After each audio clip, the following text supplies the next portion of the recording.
일어나셔서 하나님의 말씀 마태복음 6장 9절에서 13절 합독하도록 하겠습니다. 같이 읽겠습니다. 시작. 그러므로 너희는 이렇게 기도하라. 하늘에 계신 우리 아버지여, 이름이 거룩히 여김을 받으시오며 나라가 임하옵시며 뜻이 하늘에서 이루어진 것 같이 땅에서도 이루어지리이다. 오늘 우리에게 일용할 양식을 주옵시고 우리가 우리에게 죄 지은 자를 사하여 준 것 같이 우리 죄를 사하여 주옵시고 우리를 시험에 들지 하게 마시고 다만 악에서 구하옵소서. 나라와 권세와 영광이 아버지께 영원히 있사옵나이다. 아멘. 우리 앞뒤 좌우에 계신 분들하고 반갑습니다. 잘 오셨습니다. 네, 서로 인사하시고 앉으시기 바랍니다. 잠시 기도하고 말씀 나누겠습니다. 사랑과 은혜가 충만하신 아버지 하나님, 거룩한 주일 주님 전에 나와 주님을 마음 놓고 마음껏 찬양하고 또 성도 간의 교제가 일어나고 또 이 시간에 주님의 말씀을 듣도록 인도해 주신 것 감사합니다. 귀한 교회를 주님께서 세우셨사오니 이 교회를 통해서 주님의 뜻이 일어날 수 있도록 인도하여 주시고 이 교회를 통해서 많은 하나님의 백성들이 주님의 제자로 사용되어 줄 수 있도록 주여 축복하여 주시옵소서. 이 시간 주님의 음성을 듣기를 원합니다. 주님만이 주인 되어 주셔서 세상의 말이나 사람의 말이 아닌 하나님의 음성을 듣는 귀한 시간 되게 하여 주시옵소서. 예수님의 이름으로 감사하며 기도드렸사옵나이다. 아멘. 먼저 사진을 잠깐 뒤에 사진이 하나 붙어 있는데 있나요 혹시? 예, 저거 주기도문이라고 써 있는 박스 안에 들어있는 것이 계수기라는 것입니다. 인원 계수할 때 쓰는 계수기인데 저게 9,999까지 찍히고 한 번 더 찍으면 이제 0이 다 되면서 10,000번을 의미합니다. 이걸 어디서 파느냐? 저게 한국에서 판매된 적이 있는데 한국의 주기도문 운동본부라는 것이 있습니다. 이 운동본부에서는 주기도문을 10,000번 하면 10,000번이 말이 쉽지 엄청 많은 겁니다. 그래서 10,000번인 것 같은데 엄청 많은데 큰 축복을 받는다고 주장하며 저 계수기와 함께 판매를 합니다. 이 운동본부에서 주장하는 내용은 이렇습니다. 마치 약장수 같아요. 평소에 기도를 잘하지 못해 기도 생활을 망설이는 분들은 주기도문으로 시작해보세요. 이렇게 시작합니다. 하늘의 신비를 맛보게 될 것입니다. 어린 자녀들에게 기도 습관을 지도하고 싶으신 분들은 아이들에게 주기도문 10,000번 하기를 해보시기 바랍니다. 주위에 어려운 문제로 고통받는 사람들을 위하여 주기도문을 해주시기 바랍니다. 개수기를 활용해서, 왜 꼭 저 개수기를 활용해야 되는지 모르겠지만 개수기를 활용해서 1,000번 정도 해주시고 그 개수기에 이름을 쓰고 상대방에 넘겨주시면서 내가 당신을 위해 기도했다고 하면 매우 귀한 영적 선물이 될 것입니다. 이렇게 되어 있습니다. 이 운동이 주는 장점도 있습니다. 뭐냐면 주기도문의 중요성을 강조하는 것이죠. 긍정적인 면일 수도 있는데, 그런데 저는 이 주기도문을, 주님이 가르치신 이 너무나도 소중한 기도문을 주문으로 만들어버리는 것은 문제가 있다고 생각을 합니다. 주기도문은 예수님이 친히 가르쳐주신 기도문입니다. 그런데 10,000번 주기도문 하면 큰 축복을 받는다는 주장은 성경 어디에도 없고요. 더 큰 문제는 무엇이냐면 이 기도문을 열려라 참게 하듯이 주술이나 주문으로 만드는 것은 저는 여러분들에게 절대로 권장하고 싶지 않습니다. 반면에 주님이 주신 이 기도문, 주님이 직접 가르치신 기도문은 우리가 마땅히 매일 혹은 순간순간 하나님께 드려야 하는 소중한 기도문이라고 확신합니다. 그런데 그 이유는 뭐냐면 이 기도문을 많이 하면 하나님이 큰 축복을 주기 때문이 아니라 이 기도문이야말로 나의 믿음, 내가 과연 어떤 하나님을 믿고 있느냐는 그 믿음을 하나님께 고백하고 내 삶이 이렇게 되기를 소망하며 드리는 강력한 기도문이고, 또한 주님이 소중하게 생각하여 우리에게 주신, 주님이 원하신 기도문이기 때문에 그렇습니다. 제가 이렇게 말씀드리는 이유가 있어요. 주기도문은 성경에 마태복음과 누가복음 2번 나옵니다. 어떤 분은 무엇이 진짜냐, 예수님이 2번 가르쳐 주신 거냐는 것에 관심을 갖고 보는데, 저는 그거보다는 누가복음의 주기도문과 마태복음의 주기도문 모두가 소중한 의미를 갖고 있기 때문에 하나님이 2번 기록해 주셨다고 봅니다. 먼저 누가복음에 보면 저 계수기는 이제 지우셔도 될 것 같아요. 자꾸 저기에 신경이 쓰이는데. 네. 누가복음에 보면 한적한 곳에서 예수님이 기도를 마칠 때에 예수님의 제자 중 한 사람이, 제 소리가 아니죠. 뭐가 알람이 울리는 것 같아서 오늘 좀 이상합니다. 예.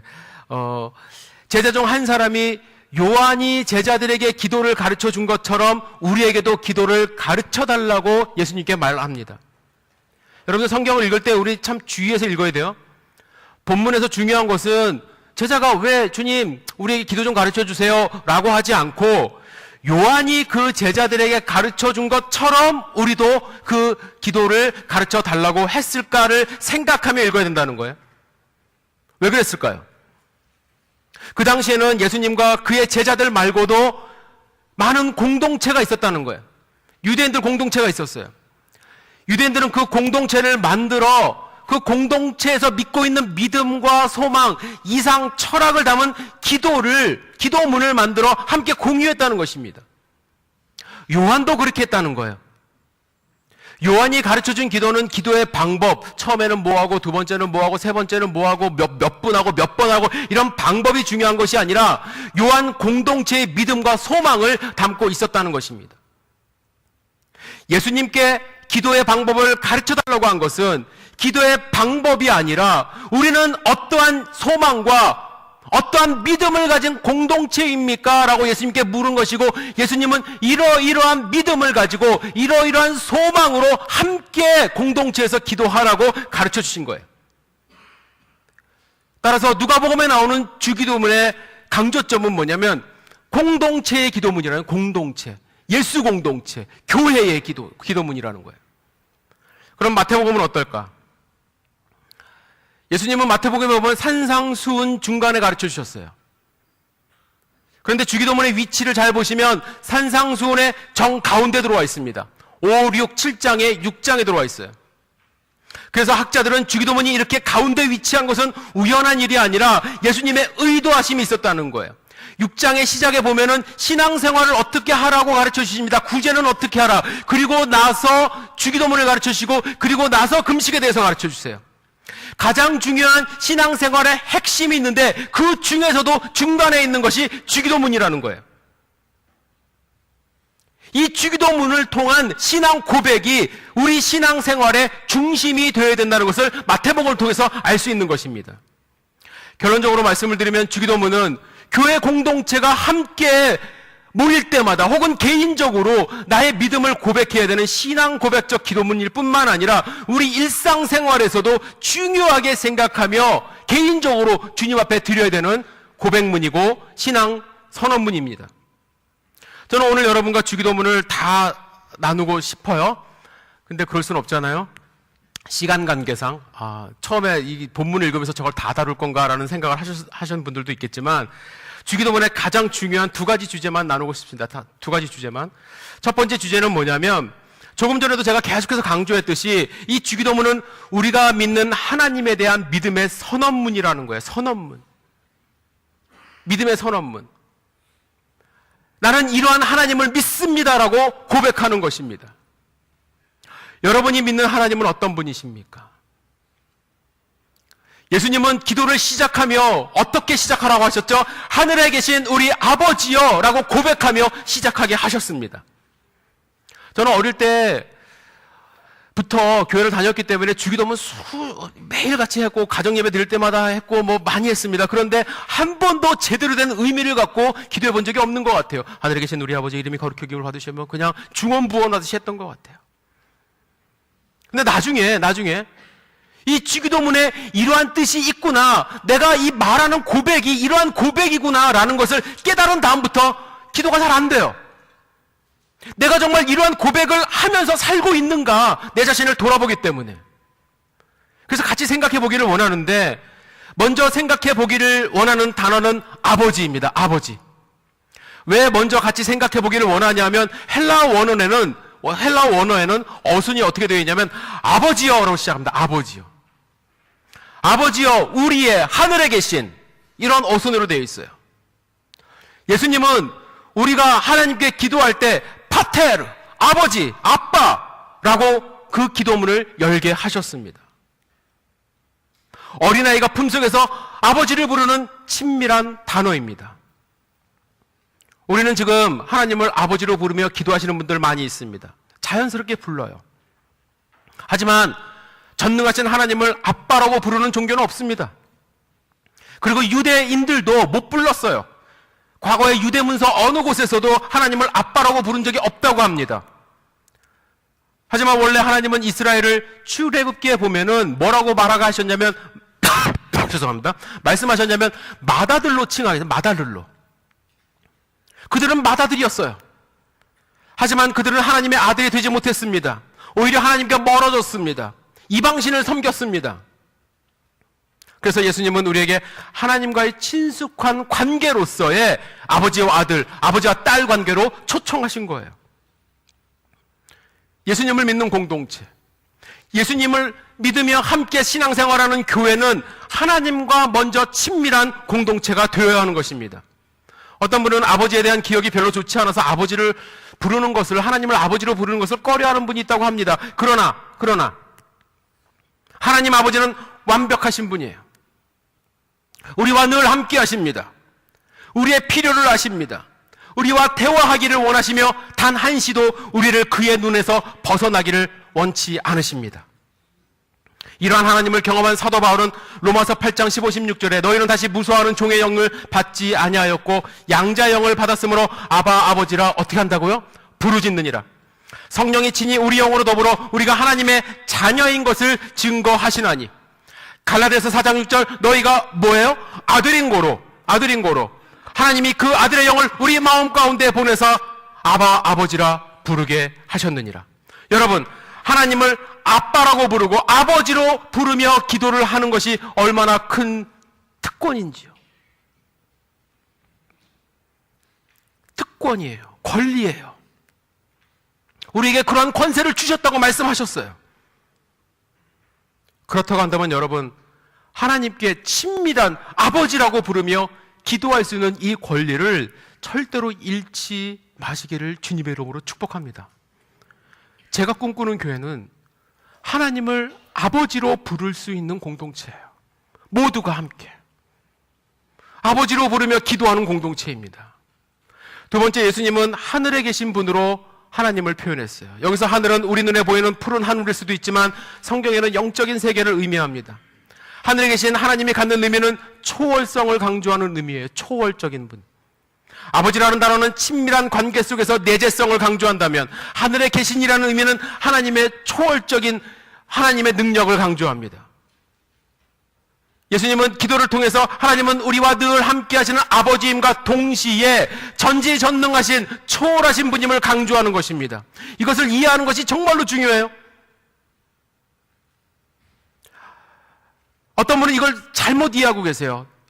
하나님은 늘 밖에만 계신 분이라고 생각을 해요. 그래서 평소에는 하나님 없이 살다가 주일날만 오면 하나님 찾아요.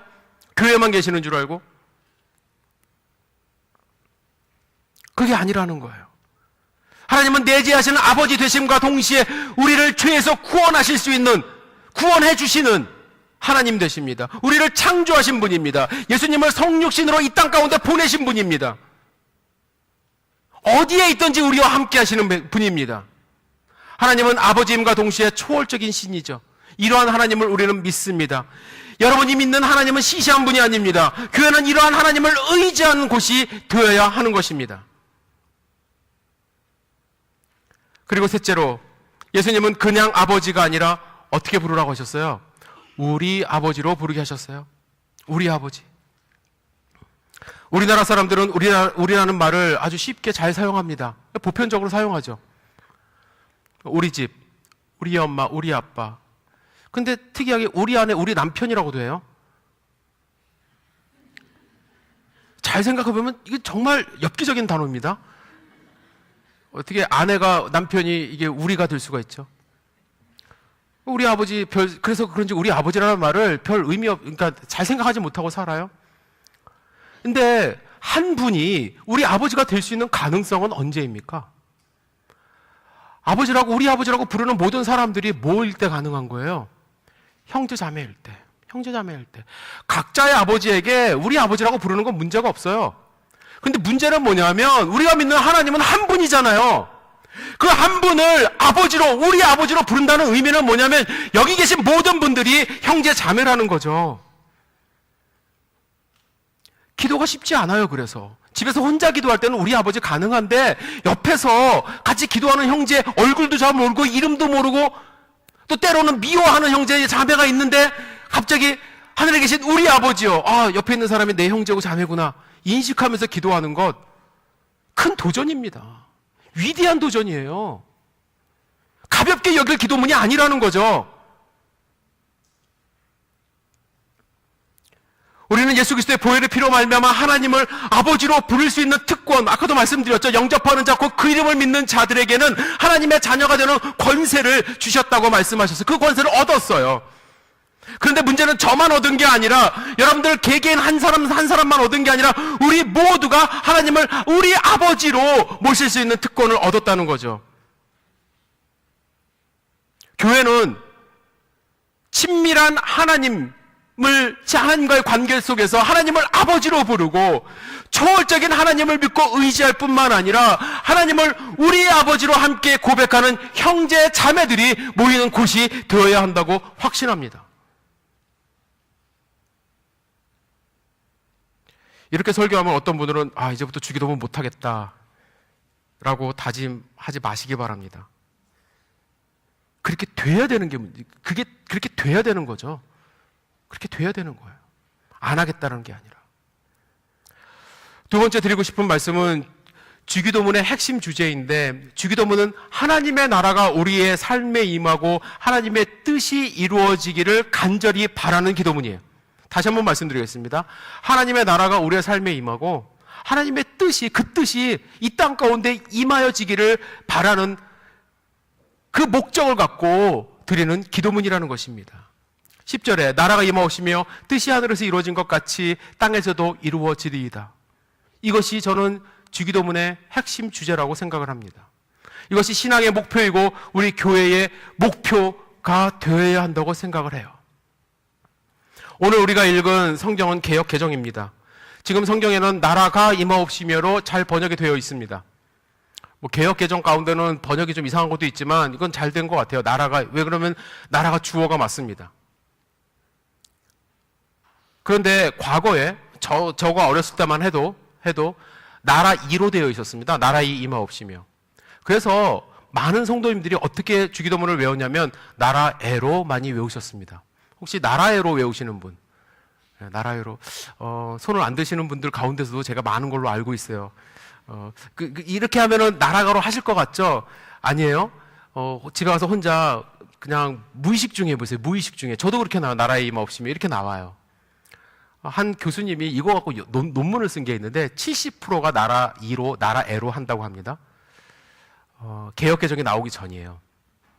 그런데 제가 왜 이 말씀을 강조하냐면 너무나도 큰 차이가 있기 때문에 그렇습니다. 나라에 임하옵시면 어떤 뜻이 있나요? 하나님이 주어가 맞는, 하나님이 주어인데 하나님이 그 나라에 계십시오라는 거예요.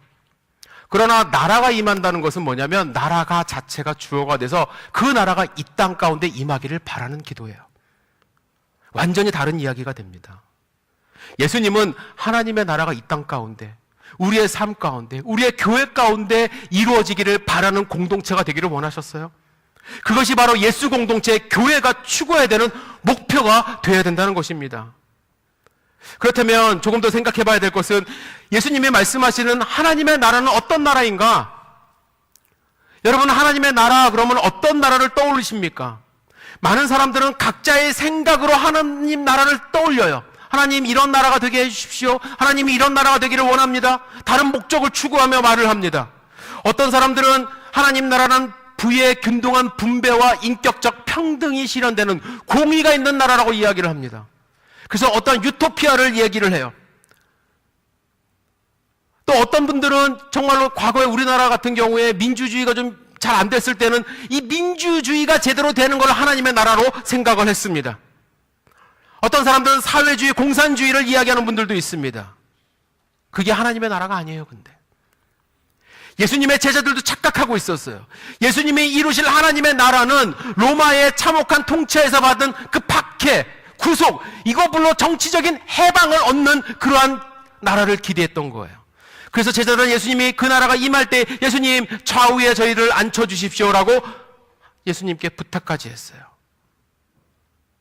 제자들뿐만 아니에요. 그 당시에 유대인들은 각기 나름의 자기들이 꿈꾸는 하나님의 나라를 갖고 있었고 지금도 그렇습니다. 하지만 정치적 억압의 해방을 의미하는 것이 하나님의 나라가 아니에요? 그럴 수도 있지만, 부수적인 효과로 그럴 수도 있지만, 육체적인 편리함을 가져다 주는 것이 하나님의 나라가 아닙니다. 가난의 해방을 의미하는 것이 하나님의 나라가 아닙니다. 그러면 진정한 하나님의 나라는 무엇이냐? 하나님이 통치하시는 거예요. 하나님이 왕이 되시는 겁니다. 하나님이 왕이 되시는 나라, 하나님이 모든 주권을 가지시고 하나님이 통치하시는 나라가 하나님의 나라입니다. 그의 백성들이 하나님의 주권을 인정하며 그의 통치를 받는 것, 하나님의 생각을 알면서 하나님의 생각대로 실천하려고 하는 것, 그것이 바로 하나님의 나라예요. 두 번째 특징은 뭐냐면 이 하나님의 나라는 멀리 있는 것이 아니라는 거예요. 현실에 존재합니다. 예수님이 이 땅 가운데 오시면서 하나님의 나라를 선포하셨습니다. 가능한 거예요. 그러나 분명히 알아야 될 것 세 번째는 뭐냐면 하나님의 나라는 완성되질 않고 진행 중에 있음을 알아야 되는 거예요. 그래서 우리는 하나님의 나라가 완성될 때까지 영적 전투를 치열하게 하면서 살아야 되는 것입니다. 예수님이 다시 오실 때 그 나라가 완성되거든요. 비록 우리 하나님의 나라이고 하나님의 나라의 백성이고 하나님의 자녀이긴 하지만 이 땅 가운데 사는 동안에 악의 세력으로부터 완전히 자유로울 수는 없습니다. 하나님의 나라가 그래서 이 땅 가운데 임하고 우리의 삶 가운데 임하기를 바라기 위해서는 우리는 매일같이 영적 전쟁을 해야 돼요.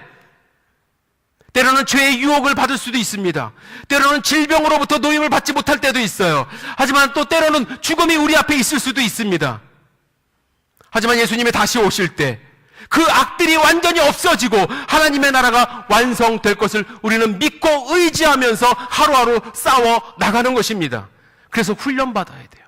훈련받아야 돼요. 그래서 그것이 교회의 부수적인 역할입니다. 훈련을 해야 돼요. 제가 언젠가도 말씀드린 것 같은데 신학자들은 이러한 하나님 나라를 설명할 때 D-Day와 V-Day로 설명하죠. 2차 세계대전 때 연합군이 노르만디 상륙작전을 펼칩니다. 그 상륙작전 하던 날은 D-Day였어요. D-Day 성공했습니다. 상륙했습니다. 하지만 그것이 완전한 승리는 아니었다는 거죠. 그 뒤에 더 치열한 전투가 이어졌어요. 하지만 D-Day 이후에 연합군은 승기를 완전히 잡아서 전쟁을 종식시키는 V-Day를 이루었어요. 마찬가지로 예수님이 이 땅 가운데 오셔서 십자가에서 자기 몸을 제물로 드리심으로써 예수를 믿는 자들에게는 하나님의 자녀가 권세를 주셨고 하나님의 나라를 이룰 수 있는 특권을 우리에게 허락하셨습니다. 그것이 바로 D-Day예요. 하지만 D-Day 이후에 사단의 더 치열한 저항을 불러왔어요. 그래서 믿는 자들은 예수님이 재림하셔서 완전한 승리를 이끄시고 하나님 나라를 완성할 때까지 싸워야 되는 거예요. V-Day를 쟁취하는 그 순간까지 하나님의 나라를 확장해 나가야 되는 거예요. 가만히 있으면 안 돼요. 후퇴해서도 안 됩니다. 연합군이 베를린을 향해서 갔듯이 우리도 하나님의 나라가 이 땅 가운데 임하기를 바라며 하루하루 전진해 나가야 되는 거예요. 그런데 죄송합니다. 요즘 교회들을 보면, 우리들을 보면 V-Day를 향해서 가는 것이 아니라 오히려 퇴보하는 것 같다는 생각이 들어요. 여러분, 하나님의 나라니까 국가를 빗대어서 말씀드릴게요. 국가를 이루는 세 가지 요소가 있습니다. 저는 하나님의 나라도 비슷하다고 생각을 하는데 국가를 이루는 세 가지 요소는 영토, 백성, 주권이에요. 초등학교 때 배우셔서 다 잊어버리셨죠? 영토, 백성, 주권. 그런데 여러분들 잘 생각해 보세요. 한국과 우리가 관련이 있으니까 한국과 미국의 교회 상황을 보시면 하나님의 영토가 확장되나요? 줄어드나요?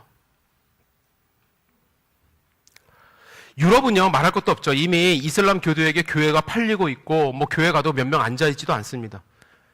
한국도 서서히 이단 종파의 교회가 점령되고 있고 이슬람 교도가 이제 아주 조금씩 지금 들어오고 있어요. 미국은 좀 많이 들어오죠. 우리가 사는 곳은 남부지방이라 바이블 벨트라고 해서 교회가 주변에 많습니다. 하지만 조금만 올라가도 버지니아만 가도 교회가 그렇게 많지 않아요. 교회가 문 닫는 교회가 더 많습니다. 미국 전체적으로 볼 때는요, 몰몬교, 여호와의 증인, 이단 종파와 중동의 종교들, 힌두교, 이슬람, 서서히 그 영토를 빼앗기고 있는 게 현실이에요. 긴장해야 돼요. 하나님은 우리에게 교회를, 천국을 설명하시면서 누룩과 겨자씨 비유를 드셨어요. 하나님의 나라는 확장해야 되는 거예요. 누룩처럼 확장해야 되고 겨자나무가 자라듯이 자라야 돼요. 그런데 지금 성장을 멈추거나 후퇴하고 있습니다. 하나님의 백성들은 어떤가요? 여러분들 천국의 시민으로서, 하나님의 백성으로서 살아가시나요? 하루하루를? 교회 다니는 것을 종교 생활쯤 하는 걸로 만족하시는 분들 많이 있습니다. 설교 듣고 찬양하고 교제하고 좋죠. 마음의 평안을 누리고 딱 거기까지만. 저는 그런 분들을 죄송한 표현인데 천국의 영주권자들 이렇게 표현합니다. 이렇게 주변에 살고 보면은 자기가 여권을 이렇게 까지 않는 한, 깐다는 표현 죄송합니다. 이렇게 목사가 이러면 안 되는 게, 보여주지 않는 한 본인이 미국 시민인지 한국 시민인지 잘 몰라요. 살 때 별로 불편한 거 모르잖아요. 잘 어떤 때는. 평소에는 잘 모르고. 근데 결정적인 순간에 차이가 나죠. 지난 화요일에 투표하신 분들은 시민권자예요. 예. 투표권이 없습니다. 저는 투표권이 없어요. 미국에서 저에게 나라의 결정을 맡기지 않습니다. 예. 마찬가지로 제가 어디를 해외를 나가서 무슨 일을 당하면 미국에서 저를 보호 안 합니다. 당연하죠. 저는 대한민국 국민이기 때문에 대한민국에서 보호를 해줘야 돼요. 자국민을 먼저 보호합니다. 잘 생각해 보세요. 세상에는, 교회에는 천국 백성인 것처럼, 천국 시민권자인 것처럼 비슷하게 그냥 다 살아갑니다. 그런데 예수님이 다시 오실 때 정말로 하나님의 나라에 하나님의 백성으로서 들어갈 수 있는 시민권을 가진 사람은 얼마나 될까? 자신하세요? 나는 그동안에 시민권인 줄 알고 착각하면서 살 수도 있어요. 그걸 목사가 줄 수도 없고 누가 줄 수도 있는 거 아니에요. 여러분들이 하나님과의 1:1 기도 속에서 여러분들이 그 구원의 확신을 쟁취하셔야 돼요. 가지셔야 돼요. 천국의 시민으로서 흔들리지 않게 살아가셔야 돼요. 그리고 더 중요한 것은 하나님의 주권을 잃어가고 있어요. 주권은 무엇입니까? 주권은 통치예요. 하나님의 통치, 하나님의 뜻이 일어나는 것입니다. 하나님의 나라는 하나님의 뜻에 의해서 움직여야 되는 곳입니다. 그런데 하나님의 백성이 모인 곳이라고 해서 꼭 하나님의 뜻으로 움직이는 것 같진 않아요. 인본주의와 자본주의에 사로잡혀서 하나님이 아닌 사람을 먼저 생각하고 하나님이 아닌 돈을 중심으로 교회의 결정을 하기 시작했습니다. 우리의 삶도 마찬가지입니다. 하나님의 뜻이 어디 있는가를 먼저 생각하지 않고 내 돈은 어디에 있는가? 우리 자녀는 어떨 것인가? 나는 귀찮을 것인가? 나의 몸은 편한 것인가? 여러분, 우리의 가정의 주인은 누구인지 생각해 보시고,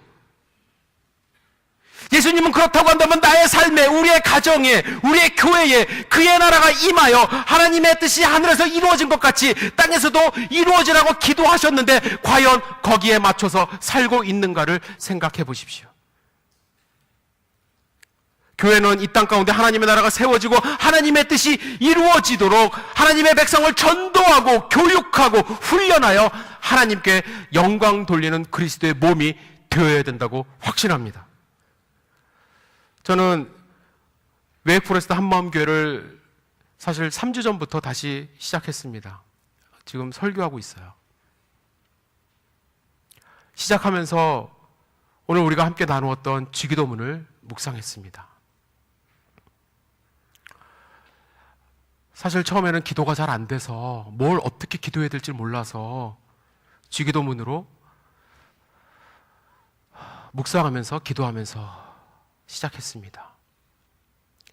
하루에도 수십 번씩 기도하고 있습니다. 주문에도 하진 않아요. 그런데 하늘에 계신 우리 아버지를 부르며 한참 묵상합니다. 그의 나라가 임하여 하나님의 뜻이 이루어지기를 바라는 마음으로 간절하게 기도하고 있습니다. 그러면서 드는 확신은 분명히 하나님의 나라가 예수 그리스도의 몸된 교회인 웨이크포레스트 교회에 임하여 그 뜻이 일어날 것을 확신하게 되고 있습니다. 성장할 것이라고 확신합니다. 하지만 지금은 많이 너무 약해져 있어요. 지금 예배 후에 1시 반에 가서 예배를 다시 드리는데 많이 약해져 있습니다. 가정 예배 드리고 있거든요. 하나님의 교회, 예수 그리스도의 몸된 교회를 세우기 위해서 도움이 필요해요. 무엇보다 오늘 여러분들 주보 속에서 보셨듯이 기도해 주셔야 돼요. 하루에 1분이라도 좋습니다. 오늘 제가 말씀드린 이 주기도문을 같이 외우시면서 정말 여러분과 저는 하나님을 우리 아버지로 고백하는 그러한 공동체, 한 지체 아닙니까? 생각하시면서 우리 지체인 웨이크포레스트 교회가 다시 세워지기를 바라며 기도해 주시기를 부탁을 드립니다. 그리고 지난주에 조재현 목사님도 광고하셨듯이 함께 교회를 세울 수 있는 분들 동참을 기다리고 있습니다. 저는 처음에 2주 전인가 조 목사님하고 말씀 나누면서 벌써 한 3주 된 것 같네요. 교회를 위해서 설교할 기회를 주셨을 때 처음에는 상황이 좀 막막해서 여러분들에게 동정을 얻을까 했습니다. 우리가 이렇으니까 와서 좀 도와주세요. 동정을 얻을까 했어요. 하지만 죄송합니다. 저보고 뻔뻔하다고 하실 수도 있겠지만 저는 동정이 아니라 이렇게 말씀드리고 싶어요. 여러분에게 일생 후회하지 않을 기회를 하나님이 주신 거라고 저는 생각합니다. 그 기회를 놓치지 않으셨으면 좋겠어요. 15가정 선착순입니다.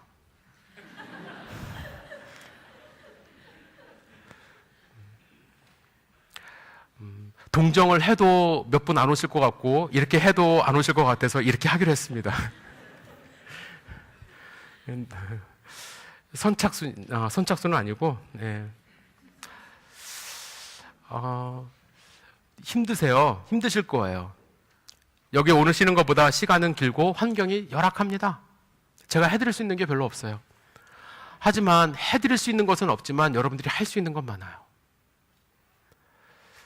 함께 교회를 세우고 단기간이라도 좋고 또 1, 2년 헌신하셔도 좋습니다. 같이 기도하시고 교회를 세우시는데 조금이라도 보태고 싶으신 분들은 저에게 연락을 주시면 좋을 것 같아요. 조 목사님은 제가 연락을 할 수도 있다고 말씀을 하셨는데 연락을 할 수도 있습니다. 근데 간간히 생각해 보면 제가 연락할 때 얼마나 부담되시겠어요. 그죠? 그런데 여러분들이 저한테 연락을 주시면 제가 얼마나 기쁘겠어요. 부담을 주는 것보다 기쁨을 나누는 게 더 좋지 않겠습니까? 기도하시고 어떠한 방법으로든지 함께 동참할 수 있는 분들은 함께 해주시기를 주님의 이름으로 부탁드리고 또 여러분들을 축복합니다. 기도하시겠습니다.